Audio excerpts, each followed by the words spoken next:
tao hay nắp lạo ta na cái lan nắp tu tu suy na tu lo na cái khăng tu cũng kết nó gần ngoài tu na rêu cái hộp nó điểm thay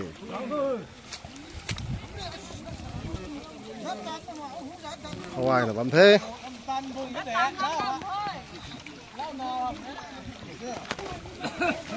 lao pú xuân là tôi hay thế mấy tao tàu ăn kỳ quắc cái mà rêu bài cả thế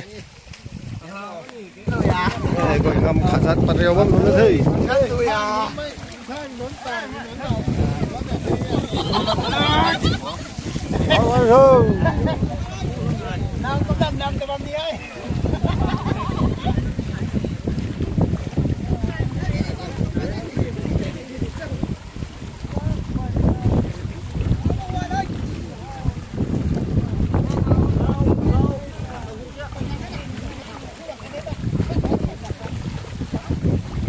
bom thế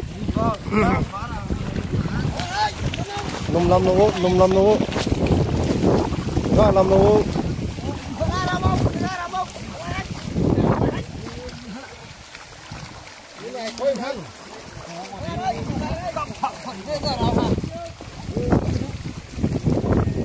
bom thế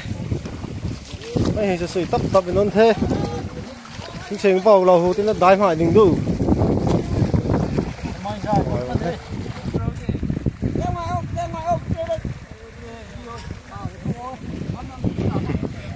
cú đùm số bận thế đó bây giờ bắt khi kia bây giờ thôi tin nó tính rồi chị cả hả giờ thấp đây lao tin nó về hả tin là bây giờ tính thế giờ nó hù tới nỉ tính tin nó rồi chị cả hả rồi làm mang đây anh ăn cú bây giờ bắt khi mãi thì thôi